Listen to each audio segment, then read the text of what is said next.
Assessment itu berfokus pada feedback, pada umpan balik.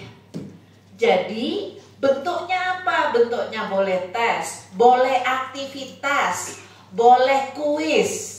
Untuk apa? Untuk menjajaki kompetensi yang sudah dipakai, bukan materi yang sudah dikuasai. Oke? Ini bedanya antara yang sudah-sudah dengan yang saat ini dilakukan. Yang saat ini asesmen dalam kurikulum Merdeka, dan asesmen itu bukan miliknya kurikulum Merdeka. Asesmen itu miliknya pembelajaran orang seluruh dunia. Jadi bukan hak prerogatif kurikulum Merdeka. Asesmen itu berfokus pada feedbacknya. Jadi makanya tadi disampaikan Bu Farah, bahwa karena lama nggak ketemu sampai mixed up antara Farah dan Farah. Jadi fokusnya anak-anak itu diberitahu dari asesmen, tidak hanya diberi nilai putus. Ya, ini yang membedakan antara tes dan assessment. Assessment itu ibunya tes, ibunya. Jadi mbahnya itu evaluasi. Mbahnya itu evaluasi, ya. Karena evaluasi itu mencakup banyak hal. Assessment itu orang tuanya. Lah tes itu anaknya, bagian kecil. Nah, pada masa-masa sebelumnya kita fokus pada tes karena kita ingin fokus pada penilaian akademik. Ya, penilaian akademik.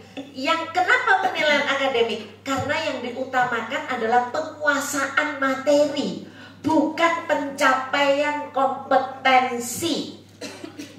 Loh, Bu Hija, apa bedanya antara penguasaan materi dan pencapaian kompetensi? Jelas beda. Makanya ada learning outcome. What is it in bahasa Indonesia? Hasil pembelajaran. Pembelajaran. Ada capaian pembelajaran, isinya itu kompetensi. Oleh sebab itu ketika menurunkan pada TP, bentuknya juga bukan hanya penguasaan materi, tetapi contohnya nih, mampu menguasai bacaan tentang pola hidup sehat dan dapat menguraikan kembali dengan bahasa yang tepat. Ini kompetensi. Jadi pada proses pembelajaran dan asesmen yang dilihat tercapai itu termasuk dapat mengungkapkan kembali dengan bahasa yang terstruktur. Bukan hanya menguasai tentang pola hidup sehat saja. You get what I mean? Yes. Nah, itu kompetensi. Dan itu yang seharusnya dari zaman bahela itu yang harusnya dicapai kompetensi, bukan mastery of materials. Oh gitu. Lah kita terjebak karena adanya ujian dan di ujungnya ada ujian nasional, maka kita menjebakkan diri pada penguasaan materi ajar. Makanya anaknya tidak kompeten walaupun materinya selesai dan saat ujian nilainya bagus. Does it make sense? Masuk akal ini penjelasan? Apakah mencerahkan? Ya, menambahkan apa yang disampaikan Bu Farah tadi. Jadi asesmen itu seharusnya dari zaman lewong, buktinya saya bikin tesis tahun 94 sudah bikin why test if we can assess. Pada saat itu memang baru booming assessment di dunia. Jadi saya ambil itu. Karena gemes. Yang diajarin apa, yang dites apa. Apalagi ketika tesnya kumpulan. MGMP bikin soal tes.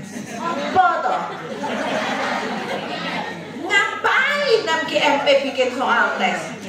Yang punya sekolah siapa, yang punya kelas siapa, soalnya disuruh ambil dari MGMP.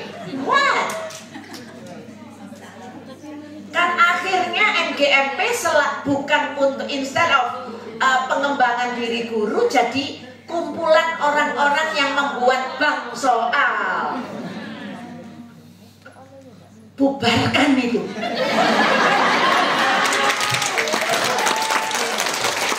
Bukan MGMP-nya loh. MGMP-nya adalah tetap learning community. Bubarkan itu kegiatan bikin bank soal itu loh. Anak sekolah itu bukan untuk lulus, tapi untuk bisa. Nanti dikira kampanye loh aku. Pilih udah itu ya. Ya. Nomor jadi assessment itu sebenarnya, makanya kalau di buku pedoman dari Puskur, assessment pembelajaran dan assessment itu two sides of a coin. Nggak bisa dipisahkan.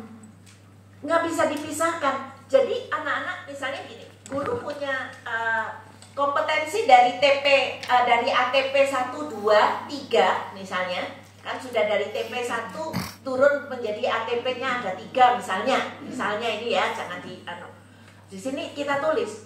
Nah ketika saya mau bikin assessment lewat games, dilihat nih kompetensinya, loh keliling kok ada anak-anak yang belum mencapai kompetensi ini. Taruh ini sudah dapat feedback ini. Ini kita sudah dapat feedback walaupun anak-anak nggak tahu dia sedang di-assess. Gurunya tahu dia sedang melakukan assessment. Oh, ternyata belum bisa ini. Kemudian bawa daftar namanya anak-anak. Oh, ini. Yang ditaruh di sini apa? Tujuan pembelajaran, bukan materi ajar. Ya. Jadi alat assessment itu ya ATP.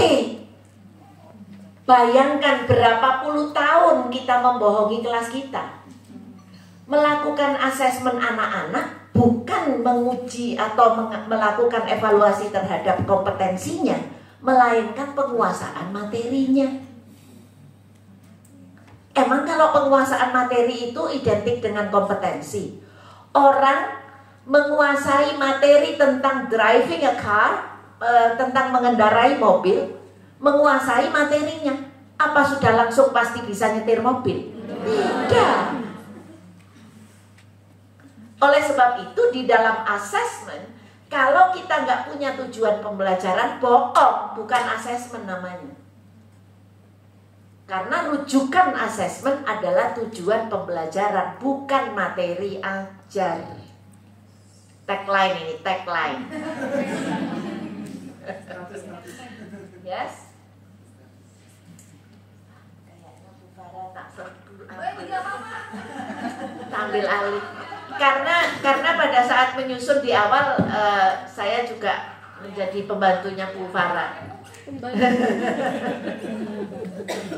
Artinya saya membersamai Puskur juga dalam menyusun di awal. Nah, karena apa? Karena melencengnya itu udah terlalu jauh. Karena kita terjajah oleh ujian nasional terlalu lama. Kerjaannya MGMP bikin soal sama bikin kisi-kisi. Kisi-kisi.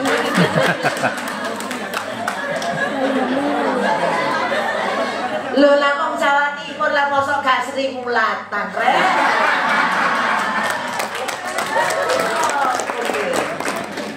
Rugi kok aku dicoret dadi wong Malang.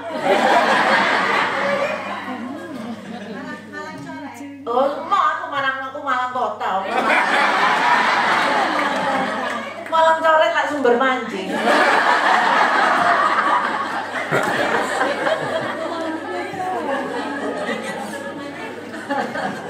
Loh, kalau peta Malang dan seluruh kabupaten Malang ya insya Allah saya hafal meskipun sudah di Jakarta hampir 40 tahun. Sumber mancing, tumpang, wagir, bonol.